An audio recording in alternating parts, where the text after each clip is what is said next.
এডালো গছ কটা নাই।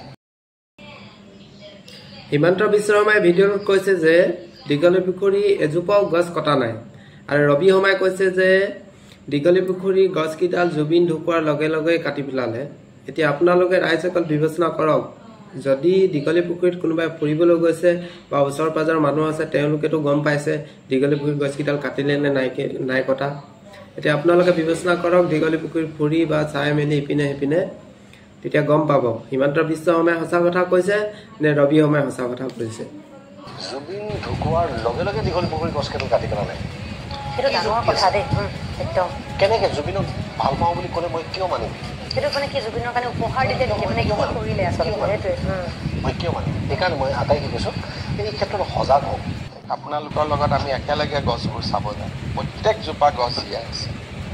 এইটো এটা ভুল ব্যাখ্যা।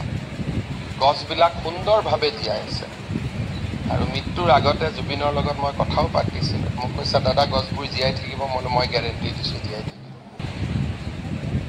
গতিকে এইবিলাক হৈছে অপপ্ৰচাৰ, আৰু এই অপপ্ৰচাৰ কালি এজন আৰ্টিষ্টে এইটোৰ ওপৰত এটা ছ'চিয়েল মিডিয়াত পোষ্ট দিছে। জীৱনকালত জুবিনে তেওঁৰ বিষয়ে কি কৈ গৈছে। এতিয়া চবেই ভাবে যে এনেকৈ পোষ্ট দি জুবিনৰ খালী থকা জেগাখিনি মই লৈ যাম, সেনেকৈতো হ'ব নোৱাৰে। সমাজে ভূপেন হাজৰিকা, জুবিন গাৰ্গ, জ্যোতিপ্ৰসাদ আগৰৱালা, বিষ্ণু প্ৰসাদ ৰাভা এবাৰেই জন্ম দিয়ে, হয় নহয়?